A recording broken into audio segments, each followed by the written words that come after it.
राधिका बरसाने वारी की जय।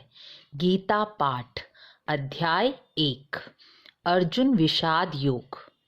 श्री गीता संसार में सबसे अधिक पढ़े जाने वाला ग्रंथ है। वैसे तो गीता भगवान श्री कृष्ण के मुख से निकला हुआ वह अमृत है जिसे पीकर हम संसार के समस्याओं से पार तो होते ही हैं, बल्कि संसार में रहकर भी मोक्ष को प्राप्त कर सकते हैं। गीता में भगवान श्री कृष्ण विशेष हैं। कृष्ण के मुख से निकला हुआ शब्द परम कल्याणमय ज्ञान है। जिसने इस ज्ञान को जान लिया वह संसार में रहते हुए भी मुक्त है। आज गीता जयंती है, इसलिए आज के दिन से ही गीता का पाठ मैं शुरू करती हूँ। गीता में श्री कृष्ण भगवान और अर्जुन को जीव कहा गया है।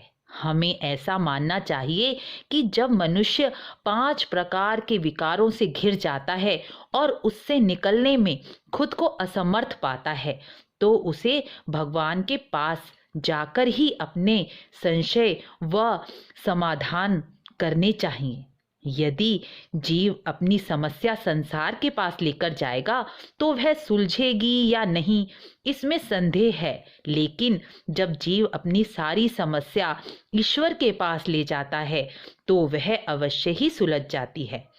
यही बात हमें गीता के प्रथम अध्याय से ही समझनी चाहिए, क्योंकि जब अर्जुन को मोह हुआ तो वह अपने भाइयों के पास नहीं गया और ना ही अपने पितामह के पास गया, वह श्री कृष्ण के शरणागत हो गया। गीता का प्रथम अध्याय धृतराष्ट्र से शुरू है। धृतराष्ट्र यानी मोह से अंधे धृतराष्ट्र ने ही महाभारत कराई। यदि धृतराष्ट्र एक राजा होकर निर्णय लेते तो महाभारत होती ही नहीं, लेकिन वह अपने पुत्रों के मोह में इतने अंधे थे कि उन्हें दुर्योधन के दुर्गुण दिखाई ही नहीं देते थे। अर्थात किसी भी महाभारत यानी युद्ध की नींव स्वार्थ मोह से ही होती है। पहले अध्याय में धृतराष्ट्र बोलते हैं, हे संजय, धर्म भूमि कुरुक्षेत्र में क्या हो रहा है? मेरे पुत्र और पांडु पुत्र क्या कर रहे हैं?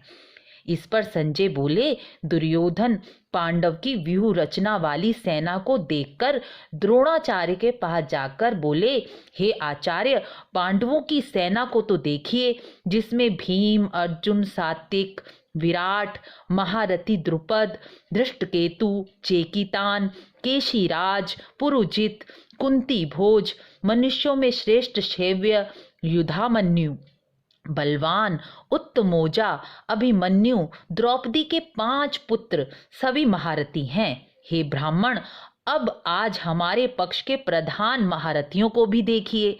एक तो आप स्वयं, पितामह भीष्म, कर्ण, कृपाचार्य, अश्वत्थामा, विकर्ण, सोमदत्त, पुत्र भूरिश्रवा और अनेक शूरवीर जो अपनी जान की परवाह ना करते हुए मेरे लिए युद्ध कर रहे हैं।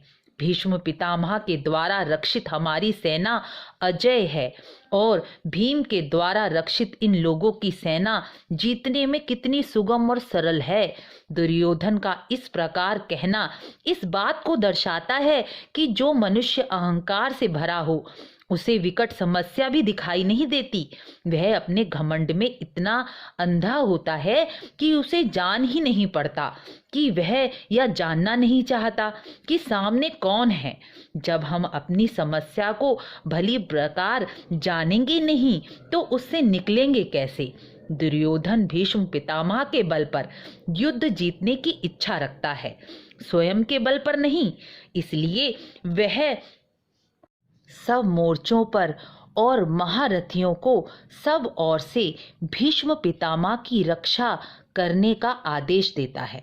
अर्थात जो व्यक्ति अपनी समस्या स्वयं के बल पर नहीं बल्कि दूसरे के बल पर सुलझाना चाहता है वह कभी सफल नहीं हो सकता।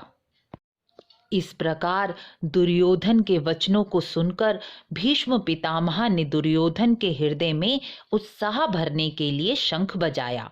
उसके उपरांत शंख, नगारे, ढोल, मृदंग, बाजे बजने लगे। उनका स्वर इतना भयानक था कि सफेद घोड़ों से युक्त भगवान श्री कृष्ण का रथ, जिसमें अर्जुन बैठे थे, उन्होंने भी अपने अपने शंख बजाकर युद्ध भूमि में अपने होने की घोषणा की। श्री कृष्ण ने पांचजन्य शंख, अर्जुन ने देवदत्त शंख, कुंती पुत्र युधिष्ठिर ने अनंतजय विजय शंख बजाया। इस प्रकार नकुल, सहदेव, राजा विराट, धृष्टद्युम्न, द्रुपद, द्रौपदी के 5 पुत्र, अभिमन्यु ने भी अपने अपने शंख बजाए। इन शंखों की ध्वनि ने धृतराष्ट्र पुत्रों के हृदय को विदीर्ण कर दिया। इसके बाद श्री कृष्ण से अर्जुन ने कहा, हे अच्युत, आप मेरे रथ को दोनों सेनाओं के बीच लाकर खड़ा कीजिए, जिससे मैं उन लोगों को देख सकूं जो इस युद्ध रूपी व्यापार को करने आए हैं। अर्जुन के इस प्रकार कहने पर श्री कृष्ण रथ को दोनों सेनाओं के बीच खड़ा करके कहते हैं, हे पार्थ, इन इकट्ठे हुए कौरवों को तो देखो। अर्जुन ने दोनों सेनाओं में खड़े हुए अपने स्वजन, पितामह, आचार्य, भाइयों को, पुत्रों को, पितरों, मित्रों को देखा। संपूर्ण संबंधियों को देखकर उनका हृदय मोह जागृत हो गया और वह शोकग्रस्त होकर बोले, हे कृष्ण, इस युद्ध की इच्छा रखने वाले स्वजनों को देखो। देखकर मेरा शरीर शिथिल हो रहा है। यह सब मेरे अपने हैं। मेरा कंठ सूख रहा है, मन भ्रमित हो रहा है, मैं खड़ा हो पाने में भी असमर्थ हो रहा हूँ। इस युद्ध में अपने कुल को मार कर मैं अपना कोई कल्याण नहीं देखता। यदि मुझे त्रिलोकी का राज्य भी मिल जाए, फिर भी मैं इन्हें मारना नहीं चाहता।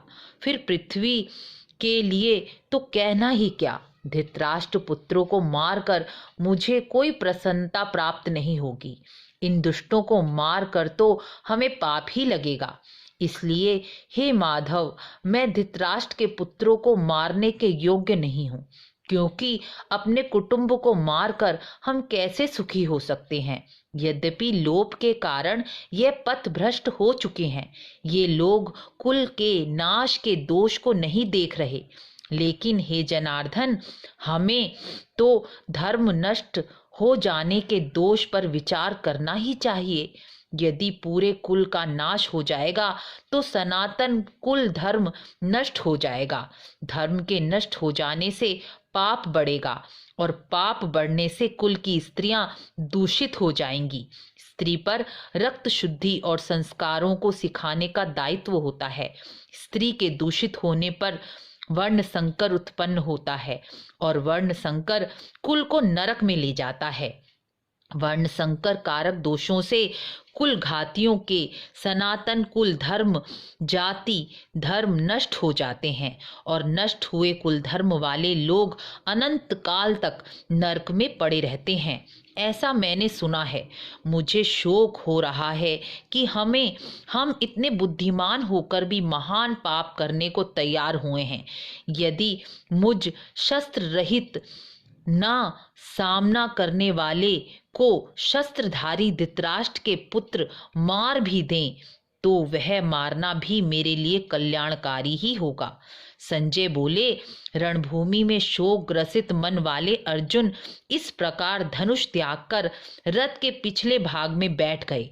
अर्जुन विषाद योग अध्याय पूर्ण हुआ। यहाँ हमें अर्जुन से यह सीखना चाहिए, समझना चाहिए कि यदि अर्जुन के सामने उसके अपने नहीं होते तो वह युद्ध कर लेता। यदि किसी न्यायाधीश को न्याय करने के लिए बैठा दिया गया हो और वह तब तक न्याय तो करता रहे जब तक उसका अपना कोई नहीं है, लेकिन जैसे ही कोई अपना दोषी निकले तो वह यह कह दे कि मैं न्याय नहीं करूँगा क्योंकि यह मेरा अपना है। यहाँ अर्जुन के मन में मोह उत्पन्न हुआ है। वह अपने कर्तव्य को ना समझकर उससे भागने के बारे में विचार कर रहा है। वह यहाँ बड़ी बड़ी बातें करके यह बताना चाहता है कि अपनों को मारकर मैं सुख नहीं भोग पाऊंगा। और आगे के अध्याय में श्री कृष्ण उसके इसी मोह को नष्ट करेंगे।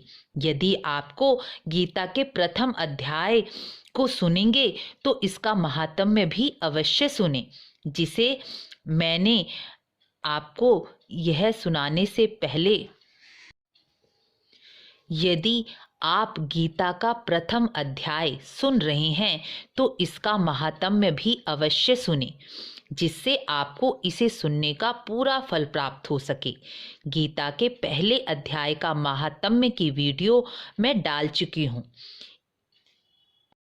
गीता पाठ सुनने से भगवान श्री कृष्ण और पितृ प्रसन्न होकर आशीर्वाद देते हैं।